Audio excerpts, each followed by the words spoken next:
How you doing, YouTube family? This is yours truly, the host of Kofi Baraka's World. How you doing? My name is Kofi Baraka, and today we got a really good show ahead, man. I did a lot of good research with this one. You gotta stay towards the end because I got a lot of good truth coming out.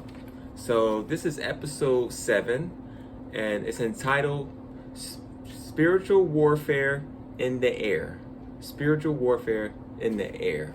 So of course we're going to do a nice little quick prayer just to get everything open and get all the channels open.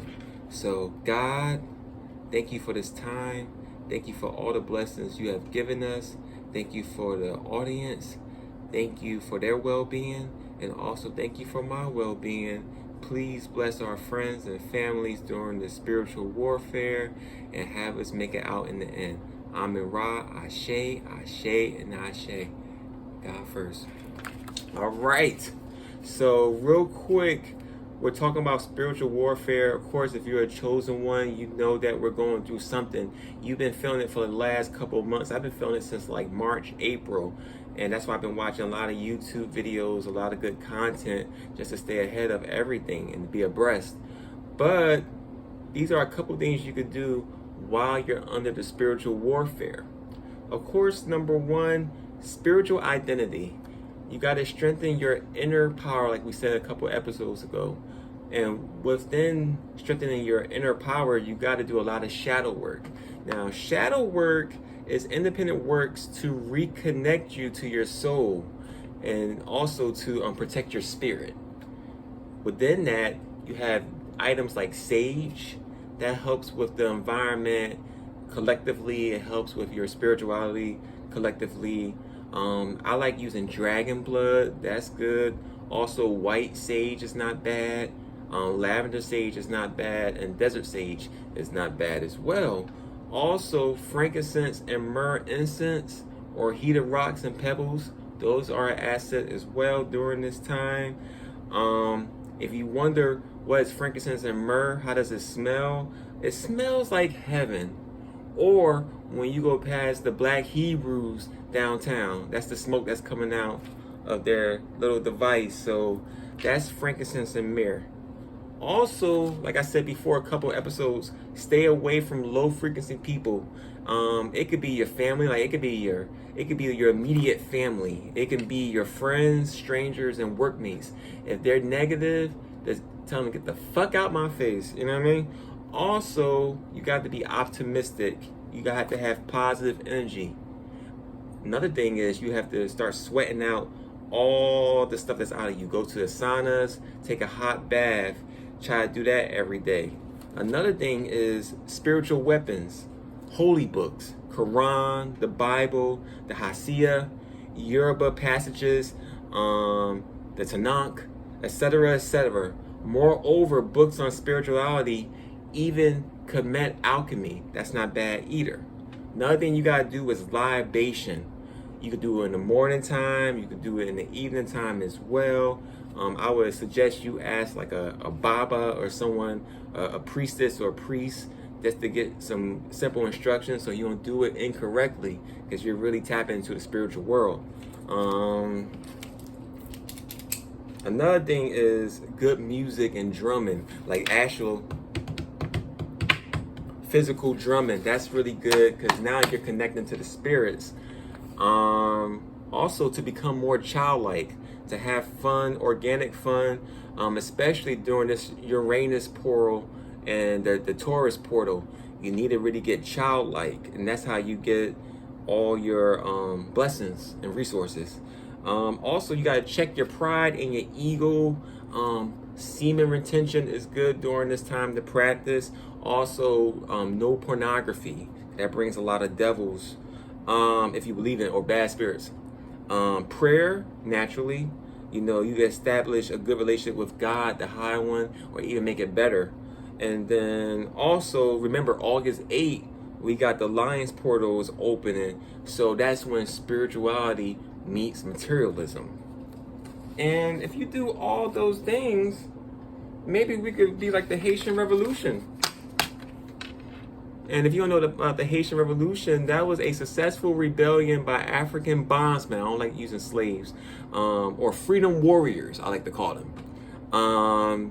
They were against the French colonization, Napoleon, all those niggas, and Saint Domingue, presently named Haiti now.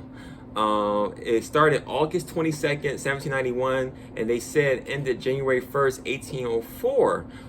We got to shout out Toussaint Overture. We got to shout out Jean-Jacques Dessalines. We also got to shout out my man Mackendal. If you don't know about Mackendal, Mackendal was the genius that poisoned a lot of the colonists' water supplies and their animals' water supply, and that's what kind of got the revolution started 20 years beforehand. And naturally, they caught him, but they never caught his spirit. They said when they caught his body and when he kind of passed away, they said birds were flying, so they believed that his spirit transferred to the birds. The Africans in this country took their freedom by pure force, and their biggest weapon was spirituality. It wasn't a gun. Some had some knives and machetes, but it was more advanced spirituality. And they practiced what we call Yoruba, and that's what I practice as well. So they had Ogun, Oshun, Ifa, Shango, Obatola, Osusi, Ashe, Ashe. You know what I mean? And in juxtaposition with the U.S. slavery, these brothers and sisters in the Caribbean, they possess greater religious and spiritual freedom, even food freedom. Like in our country, we had to eat pork and all types of shit because the Americans wanted to break down our spirituality. Also, we didn't have as much religious freedom, so we had to fall into Catholicism and Christianity and things of that sort. But in the Caribbean, they had more food freedom and more religious freedom. And ultimately, the Haitians came together as one. The rich, the poor, middle class, the people that were bondsmen, also the mulattoes, so the light-skinned sisters, light-skinned brothers, the darker hue complexion brothers like Dessalines and Toussaint Overture. Everyone came together as one, and that was a perfect example. Now, here's a little story I researched. This is gonna blow your mind. During the Haitian Revolution, basically, Dessalines told everyone, if you're not white, get the fuck off the island. And if I see a white person before the morning, their blood's gonna be in the ocean. So even the white families that were nice to black people during the bondsman time or the slave times, they told them, you gotta get the fuck out. I think they had one family stay, and they were like honorary blacks basically, and they were basically slaves to the black people as an example. But naturally, the French didn't listen. Word came back to Napoleon, and he sent 16 fleets of boats because he was already going through another war. He had like mad things going on, and you know, this was like their block. This was the hot block that made a lot of money. So he was like, nah, man, fuck those niggas. 16 boats, attacked them at night. The word came back to the Haitians, and the Haitians was like, all right, cool. So what did they do? They had one of their brothers who knew French. I mean, a lot of them knew French as well as their native tongue as well. And the boats were like 3 football fields away. So a football field is like 120 yards when you include the end zones. They had the ships 3 football fields away. Now, anytime in Haiti, the moon's behind the mountain, it's on the corner, it's on the side, it's everywhere.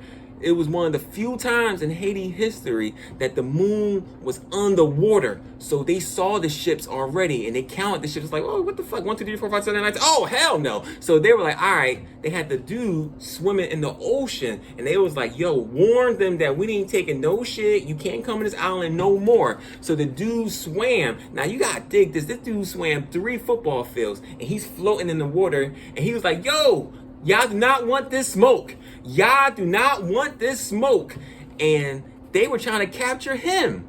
So he went back in the island, and they had niggas jumping in the water to capture him. And he got back in the island. He's like, they ain't listening. They ain't listening. So the ruler of the time had the 25 of the top priestess and priests of Yoruba, or like they call voodoo, whatever, Yoruba, on the beach with fire. And they start doing spells.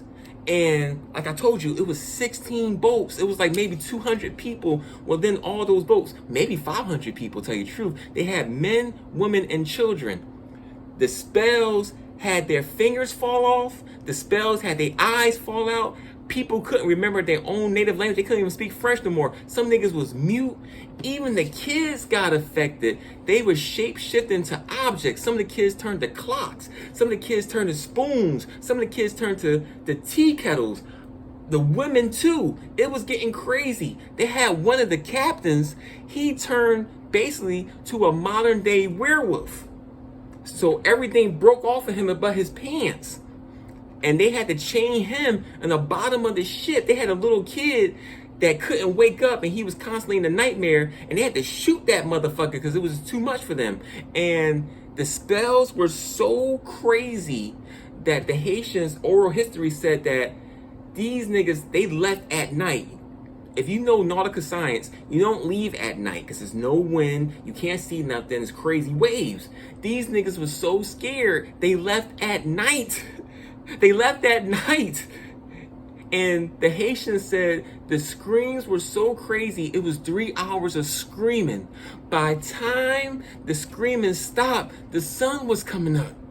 And that's how they knew they had true freedom and true revolution. So we gotta give it to the Haiti people and their spirituality, our brothers and sisters, you know what I mean? The red and the blue, because they did their thing. And you know, even in America, you know, you got Dempsey, and he did his thing, but he had more people almost in terms of the revolution, and it didn't go down because that Christianity, one person said something and slipped up. But with the Haitian Revolution, you gotta think all those people were under one accord. And while I'm here, I gotta give a shout out to one of my brothers. His name, and he hates when I do shit like this, but I gotta give a shout out to my brother Pascal Joseph. Growing up, and you know, I'm from up north. I'm also from a little place called Willingboro. That's like South Jersey. We grew up together. You know what I mean? Now we're both fathers and stuff, but that's not only my best friend, that's my brother. And even his older brother and his younger brother taught me a lot of stuff. The whole family welcomed me in, taught me a lot of stuff, introduced me to their food, their culture, and everything. Was the nicest people in the world, the cleanest house I ever seen in my life, and just the best people in the world, you know what I mean? The father was cool, everyone. So I want to give a shout out to my man, Mr. Joseph, Pascal Joseph. If you're seeing this, man, just know, man, it's not a day I don't think about you, brother. You know what I mean? And thank you for opening me up to the Haitian Revolution. He had a poster in his kitchen with all the leaders.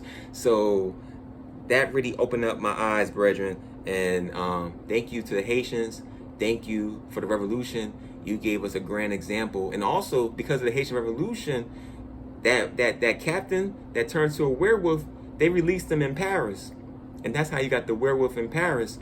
Also, when they released him, he had a bag of all the kids, the wives, and the men that turned into objects. So that's how you kind of got the story of Beauty and the Beast. Because the Grimm brothers, they heard that as kids.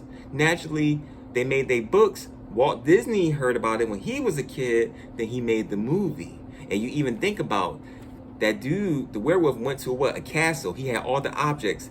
Then the people came. If you look at the Grimm brothers, the werewolf or whoever jumps out the window. So he stays in the woods forever. Ergo i.e. werewolf, ergo i.e. Beauty and the Beast. And on that note, you can subscribe to my channel. Also, you can like my videos, make a comment, and as always, my name is Kofi Baraka. This is the Kofi Baraka Show. Peace and blessings, and always remember, we're number one, our God is number one, and the journey's not done. Peace.